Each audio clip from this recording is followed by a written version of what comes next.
একটা ছবি, একটা পিকচার দেখেছি, যেটি কিন্তু সামাজিক গণযোগাযোগের মাধ্যমে ভাইরাল হয়ে গেছে। পিকচারটি হলো বাংলাদেশের সাবেক ফ্যাসিস্ট স্বৈরাচার প্রধানমন্ত্রী শেখ হাসিনা।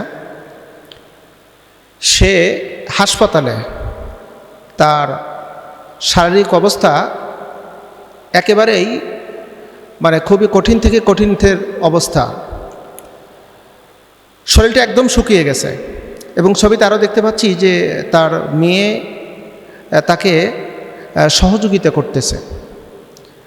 যদিও আমরা এই ফটো কার্ডটাকে সরাসরি নাও ধরলে অনেকের ধারণা এটি হতে পারে এআই সফটওয়্যার দ্বারা তৈরিকৃত, হোক সেটা এআই সফটওয়্যার অথবা সেটা বাস্তবিক হোক।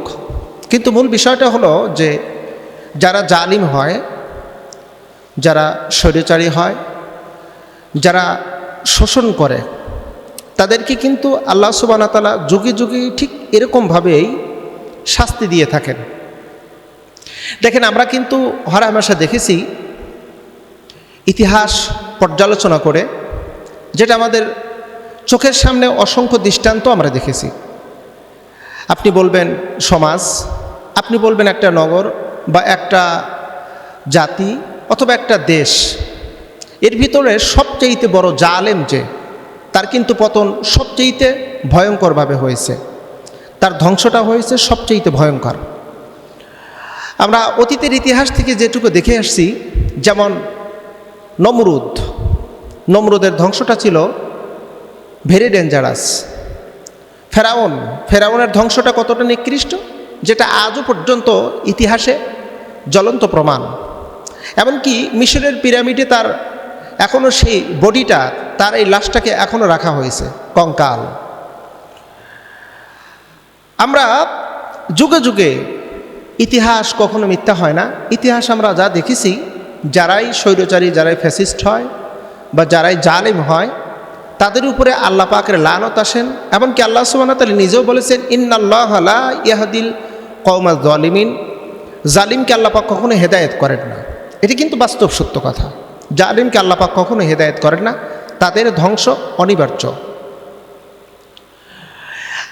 আমরা এই ২৪-এর যে আন্দোলন বা ২৪-এর যে গণ অভ্যুত্থান থেকে যেটা শিক্ষা পেয়েছি, দেখেন, যারা কয়েকদিন আগে কখনো কিন্তু তারা ধারণা করেনি বা এরকম কখনো কল্পনাও করেনি যে আমাদের পতন হবে। যারা একটু আগে ছিল ক্ষমতাসীন, যারা একটু আগে ছিল ক্ষমতার মসনদে বহমান, যাদের আকাশচুম্বী সম্মান ছিল, কিন্তু সামান্যতম এই সম্মান ইজ্জত চলে যাওয়াতে, অর্থাৎ ক্ষমতার চেয়ার চলে যাওয়াতেই তাদের অবস্থা কেমন হলো। আমরা ভিডিও ফুটেজে দেখেছি যে কচুর পাতার উপরে, কলা গাছের পাতার উপরে শুয়ে থাকতে, কেউ বা টয়লেটের ভিতরে আশ্রয় নিয়েছে, আবার কেউ বা জনগণের হাতে ধরা পড়ে মারধর খেয়েছে। আমরা এই ইতিহাস থেকে, এই ঘটনা থেকে আমরা যেটুকু শিক্ষা পেয়েছি, শিক্ষাটা হলে কখনো জুলুম করে শান্তিতে থাকা যায় না। সামান্যতম ক্ষমতার বাহাদুরি করে চিরস্থায়ী সুখ কখনো পাওয়া যায় না। এটি আমার আপনার জন্য সমসাময়িকের একটা মোহ, সমসাময়িকের একটি মায়া। এ মায়া কতক্ষণ? এই মায়া হলো আমার টেম্পারেস আছে যতক্ষণ, অর্থাৎ আমি যখন ভ্যালুলেস হয়ে যাব, আমার ক্ষমতা হোক, আমার টাকা পয়সা হোক, শারীরিক শক্তি হোক, এটা যতক্ষণ আছে আমি ততক্ষণ মায়ায় আসক্ত। যখনই এগুলো আমার থেকে পৃথক হয়ে যাবে, আমার শারীরিক ক্ষমতা দূর হয়ে যাবে, আমার অর্থশক্তি দুর্বল হয়ে যাবে, জনশক্তি আমার দুর্বল হয়ে যাবে, এবং রাষ্ট্রীয় ক্ষমতা এটা যখন আমার হ্রাস পেয়ে যাবে, তখন অলরেডি কিন্তু আমার পতন শুরু হয়ে যাবে।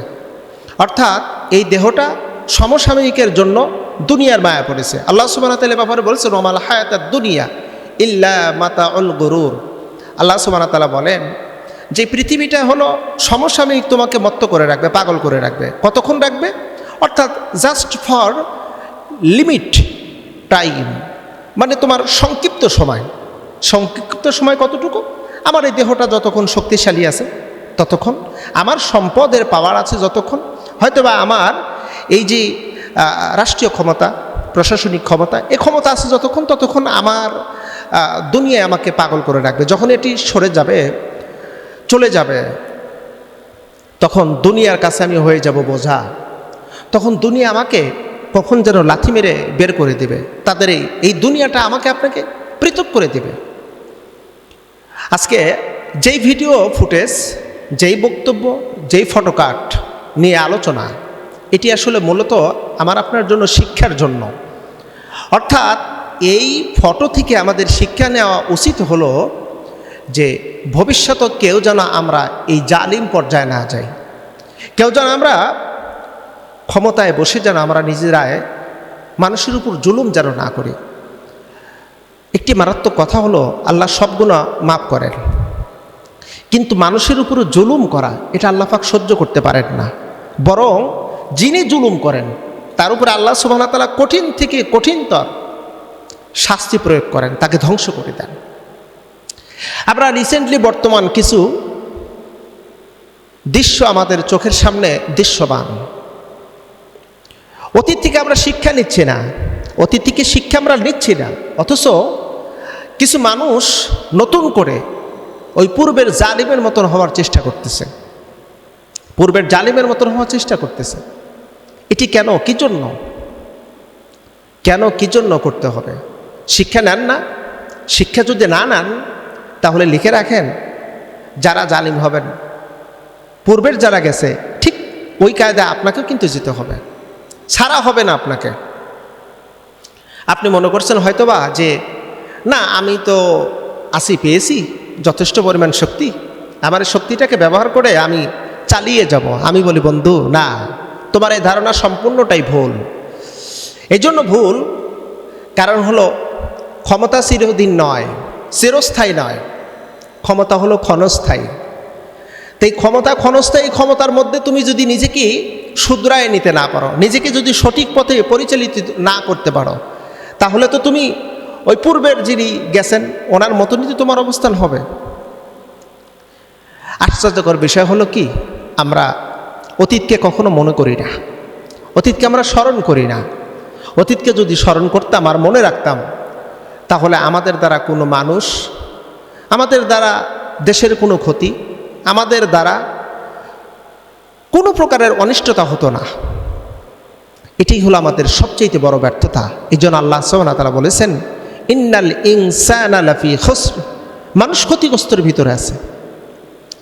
আসুন আমরা অতীত থেকে একটু শিক্ষা নিই। মহান রব আমাদেরকে সঠিক শিক্ষায় শিক্ষিত করে সামনের দিনগুলো চলার সুগম পথ আল্লাহ পাক যেন তৈরি করে দেয়। আমিন।